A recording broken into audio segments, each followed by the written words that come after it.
अस्सलामुअलैकुम, मैं हूं फाद शहबाज खान। ईरान इसराइल जंग के तनाजुर में ईरानी सदर के दौरा पाकिस्तान की कितनी अहमियत है?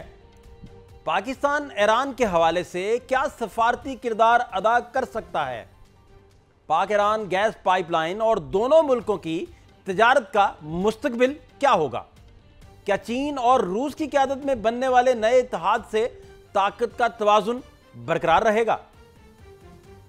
और एक तरफ सदर ट्रंप की पाकिस्तान पर नवाजिशात जारी हैं, दूसरी तरफ पाकिस्तान का ईरान को पुरअमन मकासद के लिए जोहरी तवानाई के हक में बयान।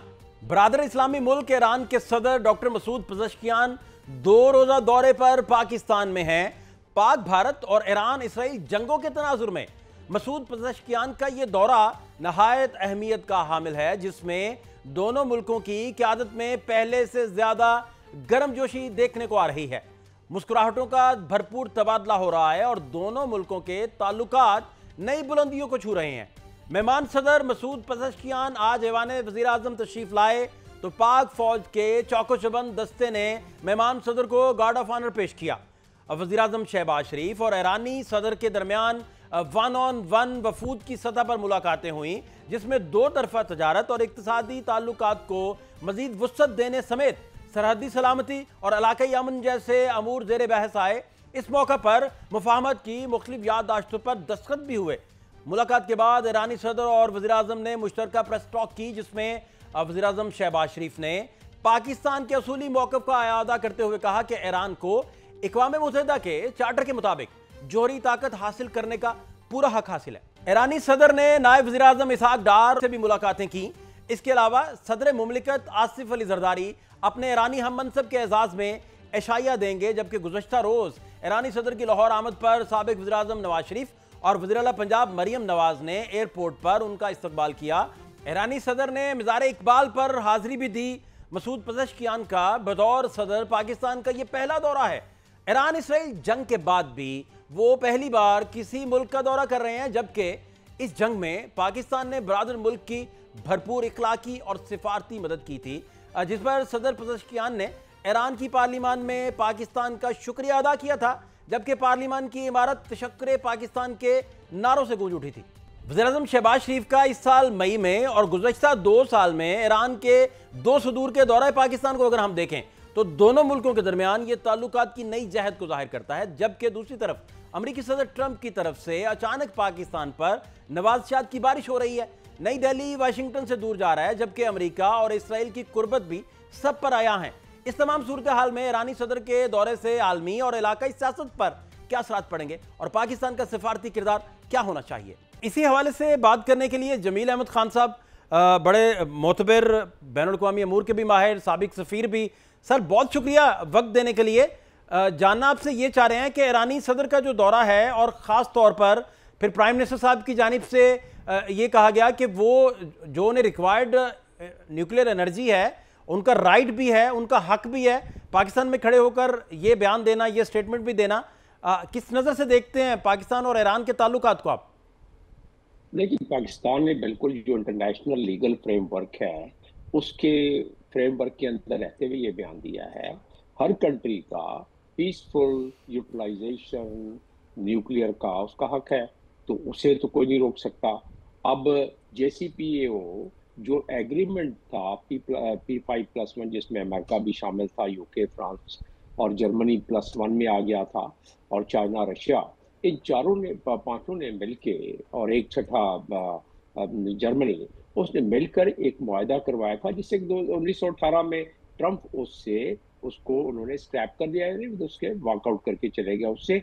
अब उसके बाद इल्जामात की बात है ना, इल्जामात ईरान पे ये लगाया जाता है कि ईरान के पास ये सलाहियत है कि वो न्यूक्लियर बम बना सकता है, और ईरान के पास जवाब ये है लीगल, जो इंटरनेशनल कानून के मुताबिक, कि आपसे जब कोई मुआहदा ही नहीं हमारा और हम एक पीसफुल पर्पस के लिए ये काम कर रहे हैं, आपके कैमरे लगे हुए हैं IAEA के, जो इंटरनेशनल एटॉमिक एनर्जी अथॉरिटी है, वो आके जितना उन्होंने ईरान में इंस्पेक्शन की है, दुनिया में कहीं इंस्पेक्शन नहीं की है, तो उसके बाद आपका ये इल्जाम तो इल्जाम ही रहा। तो पाकिस्तान ने और पाकिस्तान के प्राइम मिनिस्टर ने जो बयान दिया है वो बिल्कुल सही बयान दिया है उन्होंने। और मुझे लगता भी ये है, जो इस तरह के इशारे मिल रहे हैं ट्रंप के तरफ से भी और बाकी भी 5 कंट्रीज जो दूसरे हैं उनके तरफ से, जर्मनी समेत, वो इशारे मिल यही रहे हैं कि दोबारा JCPOA में शमूलियत के लिए कोशिश की जा रही है। और ईरान को उस पर कोई एतराज नहीं है। ईरान तो कहता है कि हम शामिल होने के लिए तैयार हैं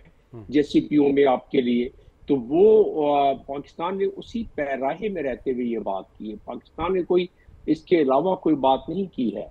और अभी रहा सवाल के प्रेसिडेंट से जो आए हैं ईरान के, वो इसलिए कलीदी हैसियत बन जाती है इसकी कि ईरान के प्रेसिडेंट अभी हाल ही में जो ईरान के साथ ज्यादती की इजराइल ने, इंटरनेशनल कानून की खिलाफ वर्जी करते हुए, इंटरनेशनल कानून का जो यूनाइटेड नेशंस का चार्टर है उसका आर्टिकल 2, उसकी टोटल खिलाफ वर्जी करते हुए किसी मुल्क के सॉवरेनिटी और टेरिटोरियल इंटेग्रिटी पर अचानक हमलावर हो जाए तो कल तो जंगल का कानून हो जाएगा। जोरदार मुल्क है, दूसरे मुल्क पर चढ़ाई कर बैठेगा।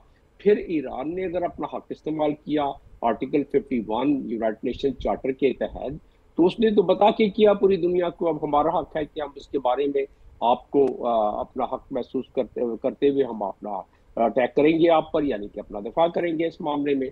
तो उन्होंने वो कर लिया। तो पाकिस्तान का जो बयान है बिल्कुल विद इन लीगल फ्रेमवर्क के अंदर बयान है।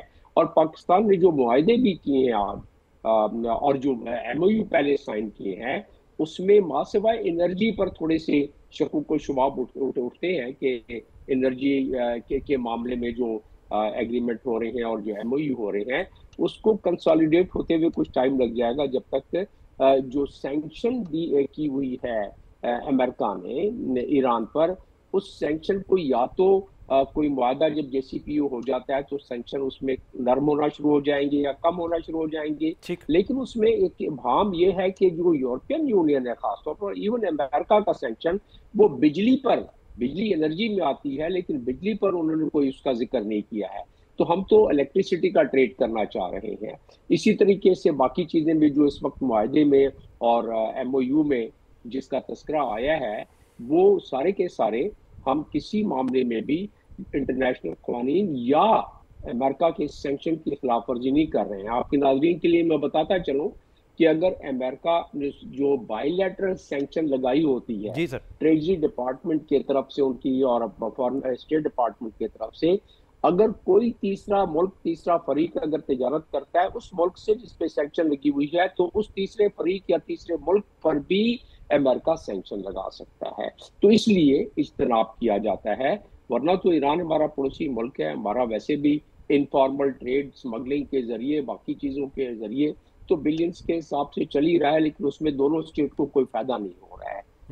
जी ठीक। अच्छा, दूसरा खान साहब, ये जो नए इमरजेंस हुई उसमें चीन, रशिया, फिर पाकिस्तान और फिर ईरान का भी पाकिस्तान के साथ इतनी गर्मजोशी, आपको याद होगा कि अभी तो कुछ अरसा पहले ही आपस में इनके इतना हार्ड एक्सचेंज हो रहा था कि मिसाइल तक पाकिस्तान ने दागे थे। तो अभी अब इन रीजनल कुव्वतों को आपस में इकट्ठा देखकर इस पे भी गाइड कीजिए। और दूसरा, आपको याद होगा कि इंडियन कॉन्फ्लिक्ट से पहले भी जो ईरान के हाई ऑफिशियल से उन्होंने दौरा किया था और फिर वो इंडिया भी गए थे।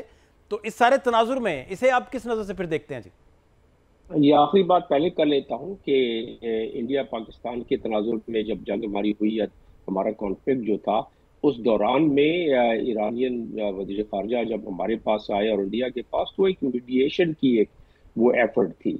पाकिस्तान ने भी यही काम किया। जब ईरान पर अटैक होना शुरू हुए इजराइल के तरफ से और अमेरिका की तरफ से, तो डोनाल्ड ट्रंप ने इस चीज़ का एतराफ़ किया है कि पाकिस्तान रीजनल स्टेबलाइजेशन में बड़ा मामलतकार साबित हो रहा है। और जाहिर है वो मामलतकारी ईरान के हवाले से बात की डोनाल्ड ट्रंप ने। तो वो मामलतकारी यही है कि हमारे बहुत अच्छे मरासिम, आपका जहाँ तक सवाल है कि अगर चंद मिसाइल उन्होंने टेररिस्ट कहते थे कि भाई वो टेररिस्ट आउटफिट है जिन्होंने हम पर हमला किया है, यानी उनके लिहाज से टेररिस्ट आउटफिट है, हमारे लिहाज से नहीं है। जिंदुल्लाह वगैरह जो है, हमने भी उनको टेररिस्ट ही मानते हैं, हम उनको कोई आम शहरी नहीं मानते हैं। तो उस पर उन्होंने किया, लेकिन वो सफारतकारी के तहत हमने भी कर दिया था कि जो उधर से हमारे पर हमलावर होते थे हमने उन पर दो चार। बहुत शुक्रिया। जमील अहमद खान साहब हमारे साथ मौजूद थे, साबिक सफीर अब प्रोग्राम में आगे बढ़ते हैं। बानी पीटीआई वज़ीर आला गंडापुर से नाखुश क्यों हैं? बड़ा ना सही, छोटे छोटे पावर शो ही सही, क्या 5 अगस्त को कारकुनान घर से बाहर निकलेंगे? 5 अगस्त के बाद 14 अगस्त क्या पाकिस्तान के यौम आज़ादी पर एहतजाज करने का फैसला दुरुस्त है? क्या पीटीआई के ज़िमनी इंतखाबात के बाइकआउट करने का फैसला दुरुस्त है? मौलाना फजलुर रहमान क्या हुकूमती इत्तेहाद का हिस्सा बनने जा रहे हैं?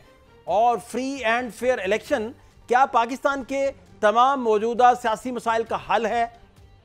खैबर पख्तूनख्वा में पाकिस्तान तहरीक इंसाफ की इकलौती हुकूमत के सरबराह वज़ीर आला अली अमीन गंडापुर को इन दिनों अपने ही कायद की जानिब से सख्त दबाव का सामना है। गुज़श्ता रोज़ अडयाला जेल से यह खबर सामने आई जिसमें पीटीआई के बानी चेयरमैन ने कहा था कि वज़ीर आला गंडापुर खैबर पख्तूनख्वा में अमन कायम नहीं कर सकते और गवर्नर्स के मसाइल तो हल कर सकते हैं, नहीं तो वो इस्तीफा दे दें ताकि किसी और को मौका दिया जाए। इसके बाद बानी के एक्स अकाउंट पर वज़ीर आला गंडापुर को वाज़े पैगाम दिया गया कि उन्हें खैबर पख्तूनख्वा और कबायली अजला में ऑपरेशन की इजाज़त नहीं देनी चाहिए।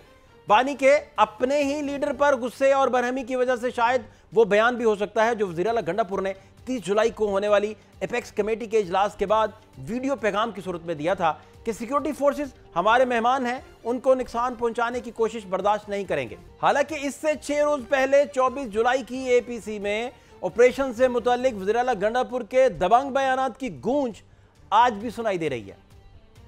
आगे पैगाम है कि किसी तरह का कोई भी ऑपरेशन जो है इस सूबे में ना हम इजाजत देंगे और ना ही हमें काबिल कबूल है। ड्रोन के जरिए जो है कोई कार्रवाई सूबे में दहशतगर्दों के खिलाफ नहीं की जाएगी, क्योंकि इससे हमारे आम शहरी और आम लोग शहीद होते हैं और उनका नुकसान होता है। जो बॉर्डर एरिया है वो फेडरल गवर्नमेंट की जिम्मेदारी है। फेडरल गवर्नमेंट अपनी इस तरीके से जिम्मेदारी पूरी तरह से नहीं कर पा रही, जिसकी वजह से ये जो आमद और रफ्त शुरू है दहशतगर्दों की वो जारी है। मेरे सूबे का फैसला, मेरे सूबे की बैठी हुई पार्लियामेंट, मेरे सूबे के बैठे हुए माहिदीन।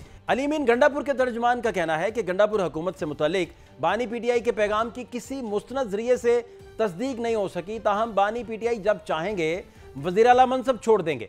जबकि तर्जुमान ने अमीर JUI फे के मुतालिक कहा है कि मौलाना फजलुर रहमान की सियासत हमेशा मुक्तदरा की महरूने मुन्नत रही है और आमिर को वोट देने वाला आज जमहूरियत का दावेदार है।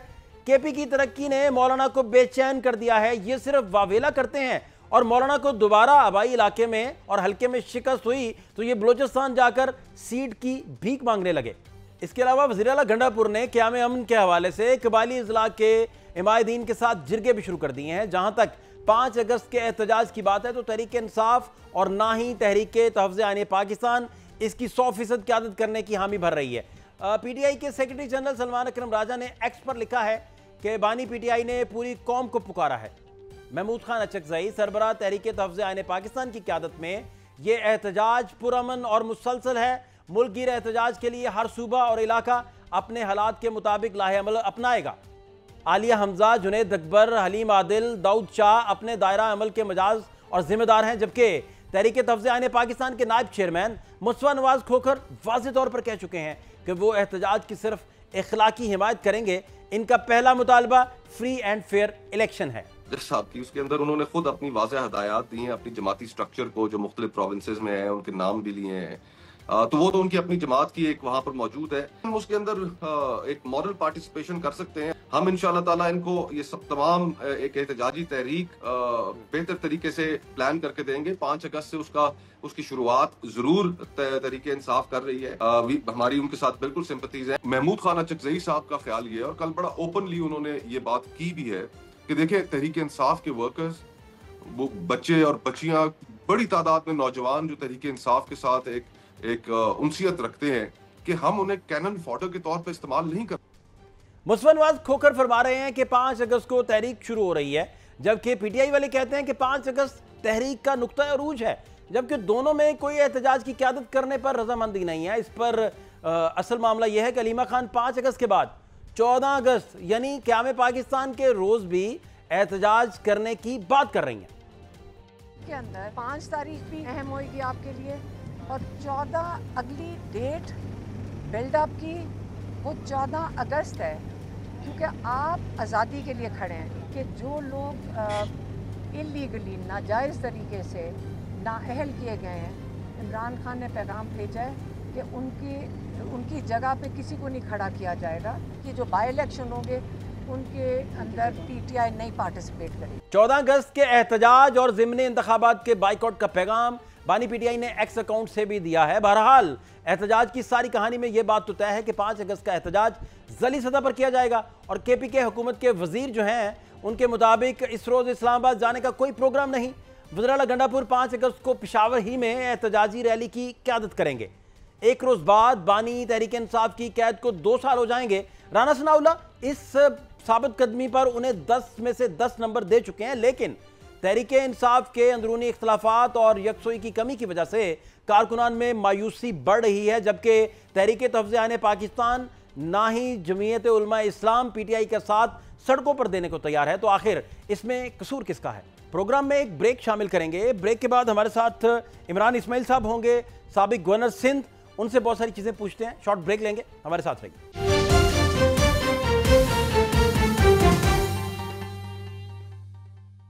ब्रेक के बाद खुश आमदीद। इस वक्त साबिक गवर्नर सिंध इमरान इस्माइल साहब हमारे साथ मौजूद हैं। इमरान इस्माइल साहब, सर बहुत शुक्रिया प्रोग्राम में वक्त देने के लिए। मैं सर जानना आपसे ये चाह रहा हूँ कि एक तरफ तो तहरीक तहफ़्ज़ुज़-ए-आइन पाकिस्तान का एलामिया आप तक पहुँचा, दूसरी तरफ 5 अगस्त आने वाला है और उसमें अरूज पर इस तहरीक को ले जाने की बात हो रही है। इमरान खान साहब ने जेल से कहा कि हमें तो इसमें मोमेंटम नज़र नहीं आ रहा। आप मुझे ये बताइए सर कि और सर सबसे इम्पोर्टेंट कि अहम तरीन पीटीआई के जितने प्लेयर्स थे वो सारे डी-सीट हो गए, 10-10 कैद हो गई, उन्हें सजाएं सुनाई गई सारी। तो क्या टेक है इनिशली सर इस सारे मुद्दे पे आपका, किस नज़र से देख रहे हैं? जी, सबसे पहले तो जो 5 अगस्त का मामला है उसमें वाकई कोई मोमेंटम नज़र नहीं आ रहा और पीटीआई की लीडरशिप जो है वो इमरान खान साहब को बेवकूफ़ बनाने में लगी हुई है और वो उन्हें तस्वीर और सब गलियों में इधर उधर काम करके भेजते रहते हैं कि जी हमने ये कर दिया वो कर दिया। मेरा नहीं ख्याल कि कोई बहुत बड़ा मोमेंटम बिल्ड अब तक हो सका है और इसके आगे भी किस तरह होगा मुझे इल्म नहीं, लेकिन इस करंट लीडरशिप में तो करंट नज़र ही नहीं आता कि इसके अंदर कोई करंट है ऐसा कोई काम करने का, ना इनका कोई दिल है इसमें। इस लीडरशिप को देखते हुए तो लगता ही है कि ये चाहते ही है कि इमरान खान माफ़ कीजिएगा, इमरान खान साहब जेल में ही रहें और बाहर इनकी मौजें लगी रहें और कोई वैसी मूवमेंट आज तक तो हमने नहीं देखी जो 5 तारीख को ये चलाने का इरादा कर रहे हैं। इमरान खान साहब को मेरा ख्याल है कि अब तक इल्म हो गया होगा कि बाहर उनकी लीडरशिप जो है, अवाम तैयार है, लीडरशिप जो है वो लीडरशिप प्रोवाइड करने के लिए तैयार नहीं है। अच्छा, इसमें आपको क्या इस लीडरशिप में क्या कमी आपको नज़र आ रही है, या कहाँ से ये हुक नहीं कर पा रहे, अवाम को लिंक नहीं कर पा रहे, विल मौजूद नहीं है, अवाम में रूट्स मौजूद नहीं है, क्या है बेसिकली जो आप अब तक कैलकुलेट किए बैठे हैं, कहाँ कमी है आपको लगता है? देखिए, एक तो नंबर 1 ये कि ये पार्टी को सिरे से जानते ही नहीं, यानी जो इस वक्त पार्टी के चेयरमैन है या सेक्रेटरी जनरल है, they don't know party at all. In party के वर्कर्स को जानते हैं, ना पार्टी में जिन लोगों ने कुर्बानियाँ दी हैं उनको जानते हैं, ना पार्टी के मिजाज से वाकिफ़ हैं, ना एक सियासी सूझबूझ रखते हैं। क्या होता है ना कि पार्टी को नहीं जानते लेकिन सियासी सूझबूझ बड़ी ज़बरदस्त है, तो वो भी ज़ीरो है। और फिर कॉम्प्रोमाइज़ नज़र आते हैं, ये नज़र आता है कि इनका कॉम्प्रोमाइज़ हुआ है, ये दीज आर कॉम्प्रोमाइज पीपल। ये कभी भी इमरान खान की जो एक जंग है या इमरान खान की जो एक सोच है उसके साथ खड़े होने के लिए तैयार नहीं है। अभी इनको लाइमलाइट मिल रही है, पहली दफ़ा लाइमलाइट मिली है ज़िंदगी में, उसको एंजॉय कर रहे हैं और जब एंजॉयमेंट का वक्त ख़त्म हो जाएगा तो ये कहीं और जाके बसेरा कर लेंगे। लेकिन इमरान खान साहब की जो रिलायंस है इनके ऊपर, उसको देखते हुए मैं ये समझता हूँ कि शायद खान साहब से ये एक गलती कह सकता हूँ कि हुई है या मिसकैलकुलेशन हुई है कि उनको अपनी पार्टी के लोगों के ऊपर रिलाय करना चाहिए जो कि पार्टी के बहुत पुराने लोग हैं, जैसे असद कैसर हैं या और दीगर लोग मौजूद हैं, या जेलों में जो इस वक्त मौजूद हैं, शाह महमूद कुरैशी हैं या चौधरी इजाज़ हैं, बेगम यास्मीन राशिद हैं, उमर सरफराज चीमा हैं, उस तरह के लोग। और जो जेलों से बाहर हैं उसमें मैंने आपको बताया कि असद कैसर इस वक्त सर फहरिस्त उसमें नज़र आते हैं, जो पार्टी के वर्कर्स को भी जानते हैं, पार्टी के मिजाज को जानते हैं, इमरान खान को जानते हैं, और वो ये जानते हैं कि कैसे मोमेंटम बिल्ड करना है या कैसे लोगों को लेकर चलना है। जो लोग जानते हैं वो पीछे हैं और जो लोग नहीं जानते, कुछ भी नहीं जानते, वो इस वक्त पार्टी को लीड करने की कोशिश कर रहे हैं, जिससे एक पे दर पे पार्टी की जो प्रोग्राम्स होते हैं या जो उनके एहतजाजी तरीके होती हैं उसमें उनको नुकसान उठाना पड़ता है। अच्छा, आप बेसिकली फरमा रहे हैं कि अगर इन सब के होते हुए भी सारी क़यादत जो है वो असद कैसर साहब को सौंप दी जाती और उन्हें गौहर साहब की जगह बतौर चेयरमैन अपॉइंट कर दिया जाता इमरान खान साहब की जानिब से, तो वो पार्टी को लेके चलते, वो लीड करते, तो वो बेहतर फैसले ले सकते थे और मोमेंटम भी गेन कर सकते थे। जी बिल्कुल, मैं ये समझता हूँ खाली असद कैसर नहीं, मतलब किसी को भी, खान साहब पुरानी पार्टी में से जुनैद अकबर हैं, असद कैसर हैं, आतिफ खान हैं, बहुत सारे लोग मौजूद हैं जिनको लीडरशिप दी जा सकती थी। आरिफ अलवी साहब तो लंदन जाके बैठ गए, वरना वो भी एक पोटेंशियल कैंडिडेट थे पार्टी को लीड करने के लिए, लेकिन उन्होंने शायद हिम्मत नहीं जुटाई इसके अंदर, वो लंदन चले गए, अपनी मजबूरियां वो बेहतर जानते होंगे। लेकिन बाकी जो लोग यहाँ पर मौजूद हैं जो पार्टी के साथ जुड़े हुए हैं, वो उनके अंदर ज़्यादा कैपेसिटी और कैपेबिलिटी थी इस मोमेंटम को बिल्ड करने की। नहीं, आरिफ अलवी साहब से आपकी बात हुई, कोई मजबूरियां हमें भी बताइए, क्या मजबूरियां उनकी? नहीं, मेरी उनसे कोई बात नहीं हुई।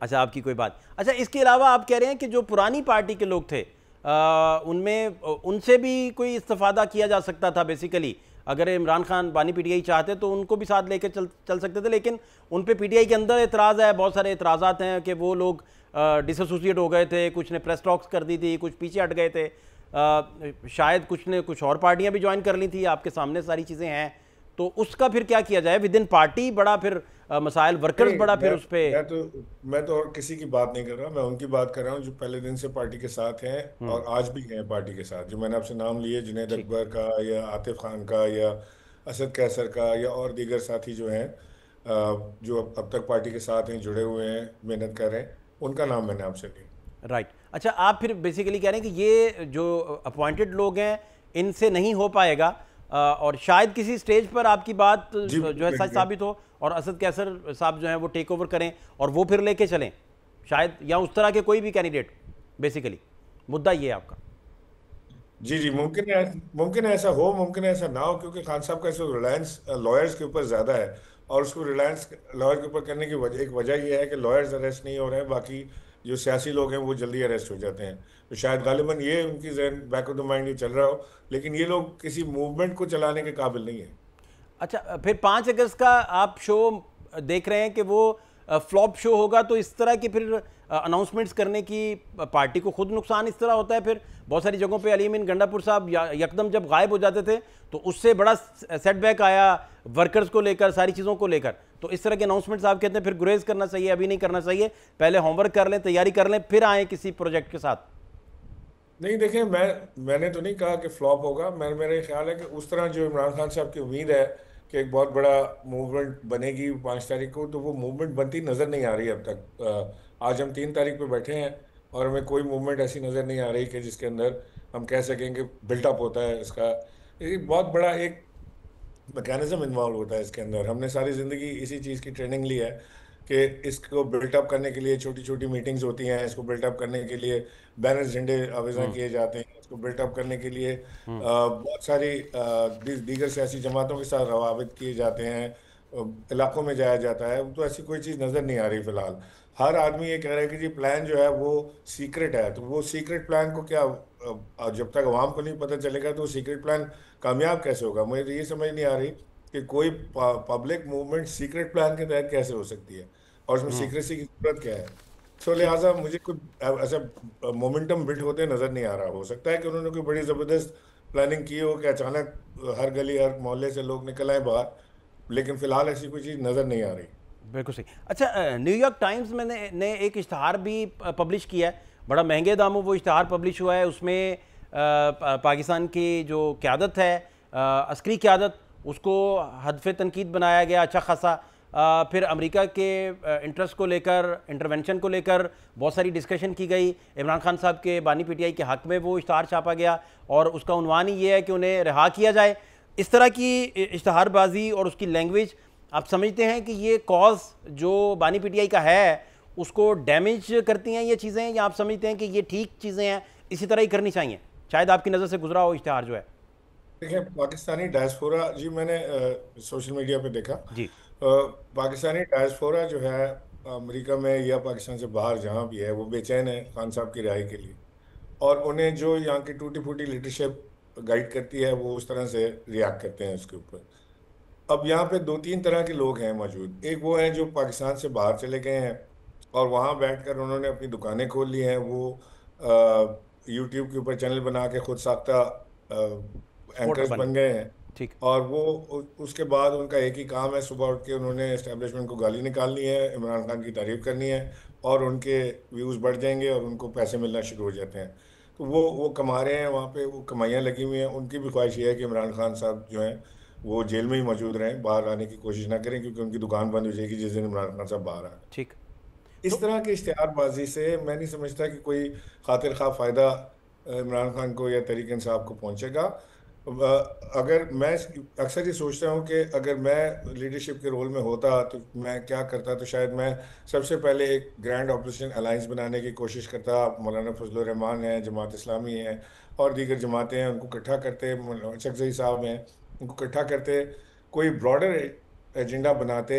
यानी वन पॉइंट एजेंडे पे तो ऑपोजिशन जमातें इकट्ठे नहीं होंगी कि ठीक। इमरान खान को रिहा करें। ठीक। तो उनका ब्रॉडर एजेंडा होगा 3 4 5 पॉइंट का, उसमें से एक पॉइंट इमरान खान की रिहाई का भी होता, और उनको लीड देते मूवमेंट चलाने की, चाहे महंगाई के खिलाफ, इमरान खान साहब की रिहाई के लिए, इंसाफ की बहाली के लिए, वो सारी चीज़ हो सकती थी, और जो कि तहरीक इंसाफ इसमें भी नाकाम रही।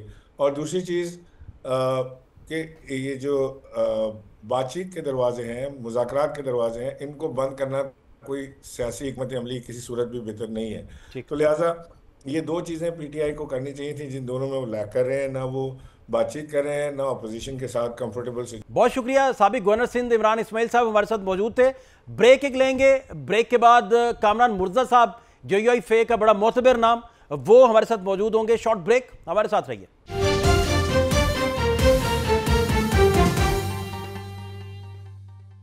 ब्रेक के बाद खुश आमदीद। कामरान मुर्तज़ा साहब इस वक्त हमारे साथ मौजूद हैं, JUI के सीनियर रहनुमा। बहुत शुक्रिया कामरान साहब वक्त देने के लिए। अभी लेटेस्ट जो स्टेटमेंट्स आई वो गंडापुर साहब की जानिब से, उनके जो तर्जुमान ने भी इसको इंडोर्स किया। उनका कहना है कि मौलाना फजलुर रहमान साहब की सियासत जो है हमेशा मुक्तदरा की मरहून मिन्नत रही है। आमर को वोट देने वाला आज जमहूरियत का दावेदार है। ये इस तरह का फ्रंट क्यों खुल गया JUI के खिलाफ जी? पता नहीं, उनकी किसी दुम पे पाँव आ गया होगा शायद, तो इसलिए शायद उन्होंने, वरना तो मौलाना साहब तो मेरा ख्याल है 8-10 दिन से जो है मुल्क में नहीं है, और हम इनसे भी किसी ने कोई बात नहीं की है उनको, मगर कोई तकलीफ शायद उनको है, कोई ऐसी जिसको जो है ना वो हजम नहीं कर पा रहे हैं। तो बहरहाल वो इस काबिल नहीं है कि उनका किसी बात का जवाब दिया जाए, तो इसलिए उनको जस्ट इग्नोर करते हैं। कोई ऐसी बात नहीं है, वो जो उनको आमद होती है उन्हीं लोगों से जिनकी वजह से वो कायम व दायम है, वो बिल्कुल कहते रहे। बल्कि आज तो वो इस हद तक गए हैं कि 2 दफ़ा उनके हलकस दी और फिर वो बलूचिस्तान से जाके सीट की भीख मांगते रहे। इस तरह की बातें, इस हद तक बात चले गई। मैं जानना अब ये चाह रहा हूँ कि एक तरफ तो तहरीक तहफ़्ज़ुज़ आईन पाकिस्तान का एलामिया एक जारी हुआ, और उसकी तो ऑफ़र भी थी मौलाना साहब को कि मौलाना तहरीक तहफ़्ज़ुज़ आईन पाकिस्तान को टेक ओवर कर लें। तो एक तरफ ये बातें थी, दूसरी तरफ इस तरह की स्टेटमेंट शुरू हो गई। तीसरा उनका एहतजाज है, 5 को एहतजाजी रैली है। लेकिन मौलाना साहब पे क्यों बरस रहे हैं, यही मैं समझना चाह रहा हूँ आपसे कि क्या हुआ है। देखिए, कुछ लोग तो मौलाना को नज़दीक आने से रोकना चाहते थे ना, तो वो कुछ ना कुछ ऐसे हालात पैदा किए गए होंगे कि जिसकी वजह से मौलाना उनके नज़दीक नहीं गए। कोई जुबान इस तरह की इस्तेमाल की गई, दरमियान में कोई हरकतें इस तरह की गई, कुछ और नाकामियां जो है ना, मगर वो नाकामियां जाहिर है वो हमारे लिए नहीं थी, वो अपनी पार्टी के लिए थी उनकी। तो उसके ऊपर हमें कोई एतराज़ नहीं है कि उनकी पार्टी जो है वो उनकी पार्टी है, वो कामयाब होती है, नाकाम होती है। बात तो इलेक्शन की वो करते हैं, तो इलेक्शन की बात में तो उसकी जवाबात हैं। एक तो ये है कि इस वक्त मौजूदा वक्त में इंतज़ाम है, बाकी जिस तरह से 3 सूबों में इंतज़ाम है या मरकज़ में इंतज़ाम है, उसी तरह का इंतज़ाम खैबर पख्तूनख्वा में भी है, और उन्हीं लोगों का इंतज़ाम है जिस तरह से बाकी जगहों पे भी इंतज़ाम किया गया है, और वो वही उसके पीछे है। तो ये जितना मर्जी जो है ना वो अगेंस्ट इस्टेब्लिशमेंट बने, मगर वो इंतज़ाम एक ही का है, और वो एक ही इंतज़ाम के नीचे, एक ही छतरी के नीचे सारे कायम है।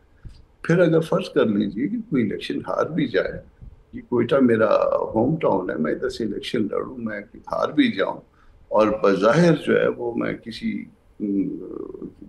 नकम्मे आदमी के हाथों हार जाऊं, तो भी जो है ना वो अवाम का फैसला है। वो मेरी राय है कि वो नकम्मा शख्स है, वो इस काबिल नहीं है, उसकी जुबान गंदी है, उसकी हरकतें ठीक नहीं है, मगर इसके बावजूद अगर जो अवाम फैसला करे तो मेरे सर आंखों पे होगा। मगर यहाँ फैसला अवाम का नहीं होता, खवास का होता है, बल्कि बहुत ही ज्यादा खवास का होता है। अच्छा, ये कमरान साहब, पार्टी के विदिन भी ये डिस्कशन तो रहता होगा लाजमी तौर पर।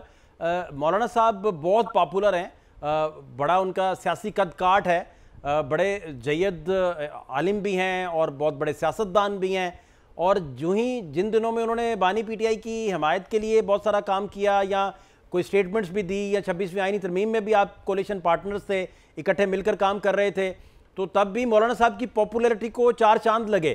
तो ये डिस्कशन तो रहता होगा, ये रास्ता तो था कि आप तहरीक तहफ़्ज़ुज़ आईन पाकिस्तान का हिस्सा बनते, इसको लीड करते, फिर इस इज्तिमा को लेके चलते। क्या बुनियादी वजूहात में से क्या देखते हैं कि ये ना हो सका, क्या वजह है? वजूहात तो उस पर ऐसा है कि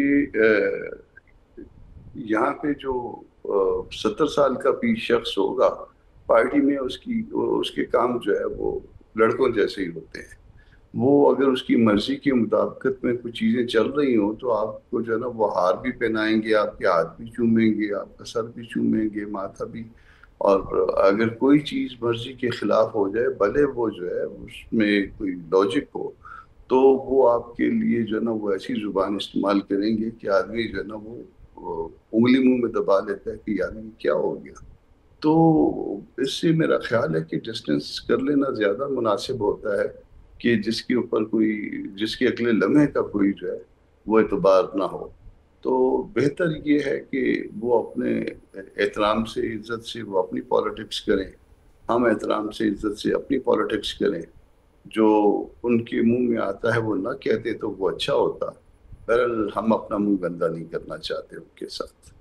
अच्छा कामरान साहब, ये मौलाना साहब वैसे उन्हें इंटरेस्ट है बहुत सारा कि वो हमेशा चाहते हैं कि जमहूरियत को वो मजबूत करें, इसके मसल्स हों, इसके लिए बड़ी उनकी डिवोशन भी है, बड़ी कुर्बानियाँ भी है, उनका ध्यान भी इस चीज़ पे रहता है। लेकिन बानी पीटीआई सबसे ज़्यादा मुश्किल तरीन हालात में इस वक्त हैं, उनकी अहलिया भी जेल के अंदर हैं, लेकिन फिर भी कोई बड़ी तहरीक नहीं चला सके मौलाना साहब, या उस पॉलिटिक्स से ख़ुद को बड़ा उन्होंने हिकमत के वाइज दूर रखा।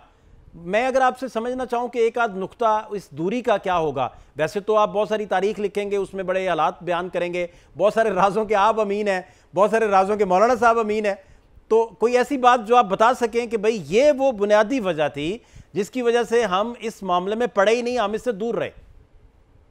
देखिए, बावजूद कि मैं ज़ाती तौर पे, मौलाना साहब ने एक तो हमें मना कर दिया था जिस वक्त इमरान खान साहब जो है उनको वो कस्टडी में ले लिया गया था, तो मौलाना ने कहा था कि सीज फायर कर दो। अब आपका हक नहीं बनता कि वो आपको, क्योंकि जवाब देने के काबिल नहीं है, इसलिए आप लोगों ने उनके खिलाफ बात नहीं करनी है, हमारे मुंह बंद करवा दिए गए उनकी पार्टी के खिलाफ। ये मौलाना की इंस्ट्रक्शंस थी और स्पेसिफिक थी, और हर एक को जो भी टीवी पे या मीडिया पे कोई बात करता है तो उसको मौलाना ने कह दिया था। अब एक तरफ ये हो गया मामला। दूसरी तरफ मौलाना ने कहा कि जी चूंकि हम अपोजिशन में हैं और हम दो जगह पे अपोजिशन नहीं कर सकते, कि अपोजिशन की भी अपोजिशन करें और गवर्नमेंट की भी अपोजिशन करें।